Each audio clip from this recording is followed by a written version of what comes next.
देखो, आज के टाइम में एक खराब लैपटॉप चूज करना तो बहुत मुश्किल काम है क्योंकि स्टोरेज, रैम, जीपीयू, सीपीयू सब इतने अच्छे हो चुके हैं कि कोई भी लैपटॉप खराब तो नहीं है। लेकिन एक अच्छे और बेस्ट लैपटॉप में फर्क होता है और आज हम उसी फर्क को देखेंगे ताकि आप अपने लिए खुद एक बेस्ट लैपटॉप चूज कर पाओ। शुरू करते हैं आपकी रिक्वायरमेंट से कि आपको लैपटॉप चाहिए क्यों। यहाँ मोटा मोटी 4 कैटेगरीज हैं। पहला, स्टूडेंट्स जिन्हें इंटरनेट ब्राउजिंग करनी है, मूवीज वगैरह देखनी है, कॉलेज स्कूल के प्रोजेक्ट करने और छोटी मोटी कोडिंग वगैरह करनी है। दूसरे, गेमर्स जिन्हें गेम खेलना है। तीसरे, क्रिएटिव जिन्हें एडिटिंग या डिजाइनिंग वगैरह करनी है, चाहे वो 2D में हो या 3D में हो। और लास्ट में आती है हमारी कंफ्यूज कैटेगरी, जिन्हें ये पता ही नहीं है कि उन्हें अभी करना क्या है। उन्हें लैपटॉप सिर्फ इसलिए चाहिए ताकि वो एक्सप्लोर कर सके कि क्या क्या चीजें करी जा सकती हैं और किसे करने में उन्हें सबसे ज्यादा मजा आता है। तो चलो फिर शुरू करते हैं स्टूडेंट्स से। देखो, 2 तरह के स्टूडेंट्स हैं। पहला, जो अपने लैपटॉप को मैक्सिमम टाइम मूवीज वगैरह देखने में और बहुत ही कम काम के लिए यूज करते हैं।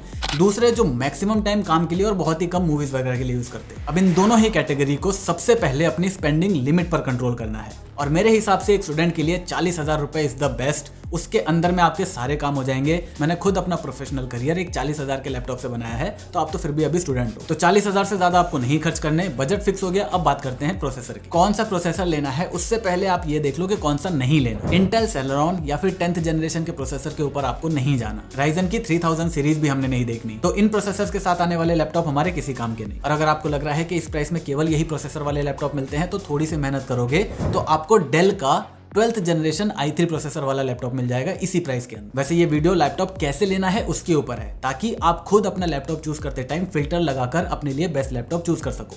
अगर आप चाहते हो, जैसे मैं हर 6 महीने के अंदर बेस्ट लैपटॉप वाली वीडियो बनाता हूं, वो अगर आपको देखनी है तो वो भी कमेंट करके बता देना, उसे भी बना देंगे। अब आप प्रोसेसर देखने जाओगे तो आपको UPH, HS बहुत सारे प्रोसेसर मिलेंगे। सिंपल करके बताता हूं, U वो प्रोसेसर है जो बहुत ही कम पावर ड्रॉ करेगा और बहुत ही कम परफॉर्मेंस देगा। ये जनरली लो स्पेक्स वाले या फिर बैटरी एफिशिएंट लैपटॉप्स के अंदर यूज करा जाता है। H इसका बिल्कुल उल्टा है, वो बहुत ज्यादा पावर ड्रॉ करेगा लेकिन बहुत ज्यादा अच्छी परफॉर्मेंस भी देगा। P इन दोनों के बीच में आता है और P में आपको इंटेल का ही प्रोसेसर मिलेगा, राइजन का कोई प्रोसेसर नहीं मिलेगा। इसके अलावा जो HX प्रोसेसर है वो बिल्कुल ही हाई एंड होता है, मतलब वो ऑलमोस्ट डेस्कटॉप लेवल का प्रोसेसर होता है। तो स्टूडेंट्स के लिए 40,000 के अंदर U सीरीज का ही प्रोसेसर मिलेगा और इससे आपके सारे काम हो जाएंगे। राइजन 3 5425U, राइजन 5 7520U, ये प्रोसेसर आप देख सकते हो। ध्यान रहे इसी प्राइस के अंदर राइजन 3 5300U प्रोसेसर भी मिलता है, लेकिन वो आपको नहीं लेना क्योंकि 5525U उससे करीब 15% की ज्यादा अच्छी परफॉर्मेंस दे देता है। अगर आपका 30,000 से भी कम का बजट है तो राइजन 3 7320U प्रोसेसर भी आप चूज कर सकते हैं। इंटेल में आपको 11th और 12th जनरेशन का कोई भी i3 प्रोसेसर मिल जाएगा, आप ले सकते हो। हाँ, जेब्रॉनिक्स आपको 35,000 के अंदर i5 12th जनरेशन वाला प्रोसेसर दे रहा है, लेकिन वहां पर SSD एक तो SATA यूज करी गई है, दूसरा उसका कैमरा निहायत ही बेकार है। ऑनलाइन क्लासेस वगैरह या ऑनलाइन मीटिंग लेने की कोशिश करोगे तो बहुत ही खराब कैमरा है। इसके अलावा जेब्रॉनिक्स के कई सर्विस सेंटर वालों को खुद ही ये नहीं पता कि उन्होंने लैपटॉप्स भी लॉन्च कर रहे हैं। तो ये एक बहुत बड़ा रिस्क है, लेकिन उसके बदले आपको रिवॉर्ड भी काफी अच्छा मिल रहा है। तो एक अच्छा कॉम्बिनेशन, आप चाहो तो ट्राई कर सकते हो, लेकिन रिस्क जरूर है इसमें। स्टूडेंट्स के लिए रैम 8GB बहुत रहेगी। 3200 मेगाहर्ट्ज वाली लेना। आज भी कई लैपटॉप्स के अंदर 2133 मेगाहर्ट्ज वाली रैम आती है जो आपको बिल्कुल भी कंसीडर नहीं करनी। और हाँ, लैपटॉप आपको वही लेना है जिसके अंदर आप रैम और स्टोरेज को खुद अपग्रेड कर सकते हो, मतलब उसके अंदर रैम के लिए खाली स्लॉट होना चाहिए। अब अगर आपको एंड्रॉइड डेवलपमेंट करना है और आपको बेसिक कोडिंग आती है, एडवांस सीखना चाहते हो, तब मैं आपको रिकमेंड करूंगा कि रैम आप मिनिमम 16GB के लेना और आपको i5 लेना है या राइजन 5 लेना है। i3 और राइजन 3 की तरफ नहीं जाना। और हाँ, कोडिंग के लिए GPU का काम नहीं होता, तो अगर आप GPU नहीं भी लोगे तो भी आपका काम चल जाएगा।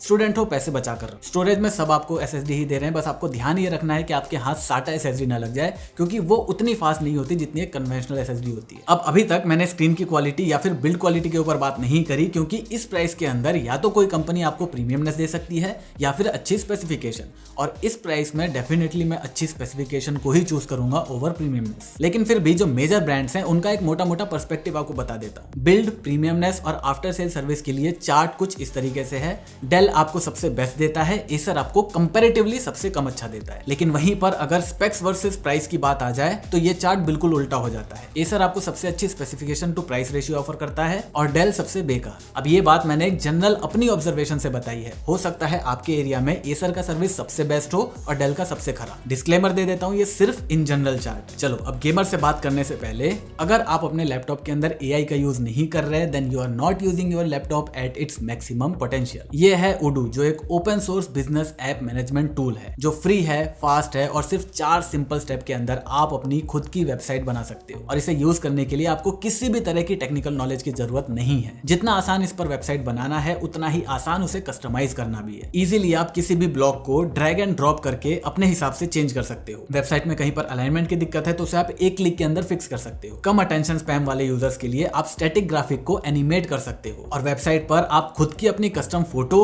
या फिर डायरेक्टली अपस्प्लैश लाइब्रेरी से अपनी इमेज को वहां पर ऐड कर सकते हो और सेव करते ही आपके सारे कस्टमाइजेशन अप्लाई हो जाएंगे। And the best part of Odoo is आपको एक ऐप हमेशा के लिए फ्री मिलेगा, प्लस आपको 1 साल का कस्टम डोमेन और लाइफ टाइम होस्टिंग और सपोर्ट बिल्कुल फ्री मिलेगा। तो नीचे दी हुई लिंक पर जाओ और AI टूल का यूज करके सिंपल क्लिक्स के अंदर अपनी वेबसाइट बनाकर आज ही अपना काम शुरू कर दो। चलो अब बात करते हैं गेमर से। देखो, आपको बहुत तगड़ा CPU नहीं चाहिए, आपको एक अच्छा GPU चाहिए क्योंकि GPU आपके सारे गेम्स चलाएगा। इसीलिए H या HS सीरीज का कोई भी प्रोसेसर आपका काम कर देगा।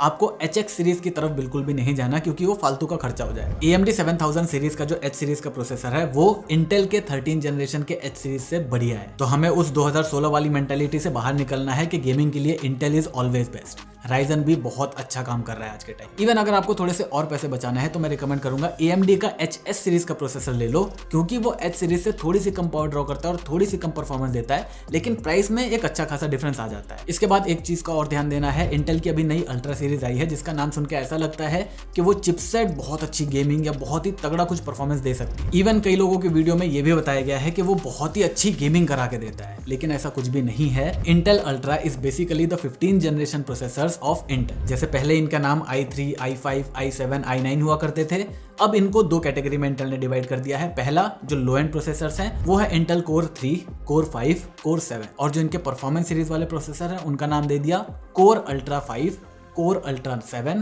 Core Ultra 9। हाँ, माना इस सीरीज के अंदर जो इंटीग्रेटेड ग्राफिक कार्ड है वो बहुत अच्छा है, लेकिन वो कभी भी एक डेडिकेटेड ग्राफिक कार्ड को मैच नहीं कर पाएगा। तो अल्ट्रा के नाम पर थिन गेमिंग लैपटॉप्स के चक्कर में हमने नहीं पड़ना। 50,000 का गेमिंग लैपटॉप लेना है तो Intel i5 11th या 12th जनरेशन का प्रोसेसर ले लेना है सीरीज का। इस प्राइस के अंदर मैं Ryzen का प्रोसेसर आपको सजेस्ट नहीं करूंगा। 70-80 हजार के अंदर आपको i7 12th या i5 13 जनरेशन के प्रोसेसर मिल जाएंगे। मैं आपको सिंपल में बता देता हूँ कि i5 13 generation is better than i7 12th generation. तो ट्राई करना i5 13 मिल जाए आपको। Ryzen में जाना है तो Ryzen 7 7000 सीरीज का कोई सा भी प्रोसेसर ले लेना, बहुत अच्छा काम करेगा। 90,000 1 लाख से ऊपर का बजट अगर आपको जाता है तो आपको प्रोसेसर्स के बारे में ध्यान देने की जरूरत नहीं है। अब आपको एक पावरफुल GPU चाहिए और GPU के बारे में जब हम बात करते हैं तब आपको उसके नाम से उसे जज नहीं करना, क्योंकि 60,000 के अंदर एक 3050 मिलता है और एक 3050 मिलता है 85,000। तो इसका मतलब क्या दोनों की परफॉर्मेंस सेम रहेगी? डेफिनेटली नहीं। यहाँ पर 60,000 वाला 3050 45 वाट के TGP के साथ आता है और 85,000 वाला 65 वाट TGP के, और जितना ज्यादा TGP होगा एक GPU उतनी ज्यादा अच्छी परफॉर्मेंस निकाल कर देगा। तो फिर हमें कौन सा GPU लेना है? देखो, कुछ भी हो जाए 6050 तो आपको अब नहीं लेना क्योंकि वो आउटडेटेड हो चुका है। अगर आपको 40,000 के अंदर मिल रहा है तब वो अलग बात है, लेकिन 40,000 से 1 रुपए ज्यादा भी आपको 6050 के लिए नहीं देना।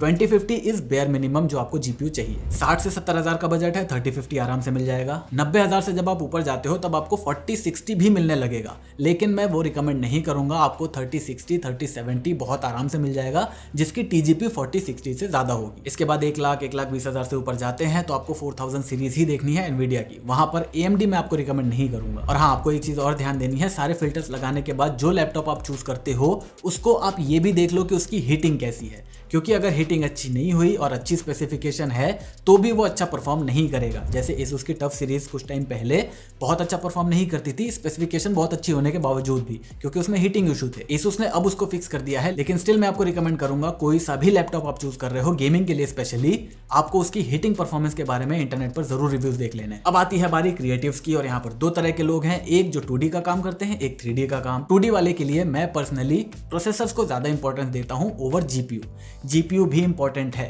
As a video editor GPU मेरी रेंडरिंग टाइम को अच्छा करेगा। मेरा रेंडरिंग टाइम 40 मिनट की जगह 30 मिनट पे आ जाएगा। लेकिन मैं अपनी प्रेफरेंस बताऊं तो मुझे वर्कफ्लो मेरा ज्यादा अच्छा चाहिए। अगर मैं कोई इफेक्ट डालता हूं तो वो रियल टाइम प्ले होना चाहिए, और उसको प्ले करने में CPU का काम ज्यादा रहेगा। इसीलिए मैं रिकमेंड करता हूं आप एक अच्छा CPU ढूंढो और ठीक ठाक सा GPU ढूंढ लो अपने लैपटॉप के लिए, अगर आप एडिटिंग करना चाहते हो 2D वाली। देखो, वीडियो एडिटर्स को H सीरीज से नीचे तो जाना ही नहीं है, इवन अगर आपका बजट अलाउ करता है तो मैं आपको रिकमेंड करूंगा HX सीरीज के भी प्रोसेसर को देख लेना। HX processor almost desktop level की परफॉर्मेंस नहीं देते, वो डेस्कटॉप लेवल के प्रोसेसर ही होते हैं। बजट अगर आपका कम भी है तो भी i5 12th generation is bare minimum, 11 generation भी नहीं देखनी आपने। Ryzen कंपैरेटिवली एडिटिंग वगैरह में इंटेल से थोड़ा बेटर काम करता है, तो फिर भी Ryzen 5 5000 सीरीज से ऊपर के ही प्रोसेसर आपको देख। रैम आपको एक नॉर्मल यूजर से ज्यादा चाहिए और उसकी क्लॉक स्पीड जितनी ज्यादा हो उतना बेहतर। एडिटिंग के लिए मिनिमम 16 GB, 8 GB से आपका काम नहीं चलेगा। आज चल जाएगा लेकिन जैसे ही आप अपनी स्किल को इंप्रूव करना चाहोगे आपकी रैम कम पड़ने लग जाएगी। तो 16 GB is minimum. i7 Ryzen 7 या उससे ऊपर के प्रोसेसर पे जाते हो तो 32 GB पे अपग्रेड कर लेना। एक बार फिर से कह रहा हूं, जिस लैपटॉप के अंदर अपग्रेड का ऑप्शन नहीं है वो आपने नहीं लेना। स्टोरेज के लिए 1 TB की तरफ मत जाना, 512 GB इज इनफ, क्योंकि आपको एक्स्ट्रा स्टोरेज तो चाहिए ही होगी। और ये जो SSD होती है ये इतनी फास्ट होती है कि इससे आप डायरेक्टली वीडियो एडिटिंग कर सकते हो, तो आपको 1 TB की जरूरत नहीं पड़ेगी। ग्राफिक कार्ड के लिए 3050, 3060, 65, 70 वॉट से ऊपर का सारा काम करके आपको दे देगा। 3D वालों के लिए उल्टा है, उनको प्रोसेसर पे इतना ध्यान नहीं देना, जीपीयू पे ज्यादा देना है। आपका काम Ryzen 5 या i5 से चल जाएगा। H सीरीज का ही प्रोसेसर होना चाहिए, HX पर आपको जाने की जरूरत नहीं है। अगर आपका बजट अलाउ करता है तो आपका जीपीयू 4000 सीरीज का होना चाहिए 3000 सीरीज के मुकाबले, भले ही 3000 सीरीज का TGP ज्यादा हो, क्योंकि 4000 सीरीज के जो कूडा कोर में इंप्रूवमेंट करी गई है वो 3000 से इतनी अच्छी है कि आपके रेंडरिंग या फिर जो एनिमेशन वगैरह करोगे वहां पर वो हेल्प करेंगे। बजट अलाउ नहीं करता तो 3050, 3060 से भी आपका काम चल जाएगा। अब बात करते हैं कंफ्यूज लोगों से। आपको प्रोसेसर और जीपीयू का एक बहुत अच्छा बैलेंस चाहिए, क्योंकि 6 महीने बाद आप उस लैपटॉप से क्या कर रहे हो वो आपको भी नहीं पता। इनिशियली 8 GB से आपका काम चल जाएगा। प्रोसेसर के लिए मैं U सीरीज बिल्कुल भी आपको रिकमेंड नहीं करूंगा। अगर आप उस लैपटॉप को अपना इनकम सोर्स बनाना चाहते हो तो 11 जनरेशन H सीरीज का कोई सा भी प्रोसेसर ज्यादा अच्छा परफॉर्म करेगा 12th या 13 जनरेशन के U सीरीज से। Ryzen में भी 5000 सीरीज का H सीरीज का कोई सा भी प्रोसेसर ले लेना, आपके सारे काम बहुत अच्छे से हो जाएंगे और तब तक बिना डेडिकेटेड जीपीयू वाला लैपटॉप भी आपका साथ बहुत अच्छे से निभाता रहेगा। एक बार आपको पता चल गया क्या करना है, उसके अकॉर्डिंग आप नया लैपटॉप ले सकते हो, क्योंकि अब तो आप पैसे कमाने वाले हो। इसीलिए कंफ्यूज लोगों को मैं कहूंगा कि पैसे बचाकर आप अच्छे सीपीयू पर इन्वेस्ट करना, जीपीयू ना भी मिले तो भी आपका काम चल जाए। और अगर लेना भी है तो 2050 से ऊपर मत लेना, क्योंकि वो आपका सारा काम करके दे देगा। अब जाने से पहले मैं आपकी एक और बड़ी कंफ्यूजन दूर कर देता हूं, क्रोमबुक्स आपको बिल्कुल भी नहीं लेने। देखो सेल्स अगर आप देखोगे ना तो क्रोमबुक्स बहुत अच्छा कर रहे हैं मार्केट के अंदर, लेकिन वो सिर्फ एक बड़ा फोन है, उसके अलावा कुछ भी नहीं। अब ये बात कह दी जाती है कि आप क्रोमबुक्स के अंदर लिनक्स सिस्टम यूज करके किसी भी विंडोज मशीन के एप्स को यूज कर सकते हो, लेकिन आप प्रैक्टिकली करने जाओगे तो वो बहुत ही इरिटेटिंग काम। सस्ते के चक्कर में आजकल पेरेंट्स अपने बच्चों को क्रोमबुक्स दिला देते हैं और फिर वो बच्चे उस पर केवल इंटरनेट ब्राउजिंग करके अपना टाइम बर्बाद करते रहते हैं। दुनिया आज भी विंडोज और मैक पर चलती है, इसी वजह से मैं हर स्टूडेंट को रिकमेंड करता हूं कि आपकी पहली मशीन विंडोज या मैक ही होनी चाहिए, ताकि आपको उस ऑपरेटिंग सिस्टम की आदत लगे। आप उससे ये सीख पाओ कि वहां पर क्या क्या किया जा सकता है, कैसे किया जा सकता है, और आपका इंटरेस्ट उसी के अंदर जनरेट हो, ना कि एक बड़े फोन के अंदर। तो चलो फिर इन सारे फिल्टर्स को लगाने के बाद आई होप कि आप अपने लिए बेस्ट लैपटॉप चूज कर पाओगे। अगर आप स्टिल चाहते हो कि मैं बेस्ट लैपटॉप वाली वीडियो लाऊं जो मैं हर 6 महीने पे लाता हूं, कमेंट कर देना, बना देंगे।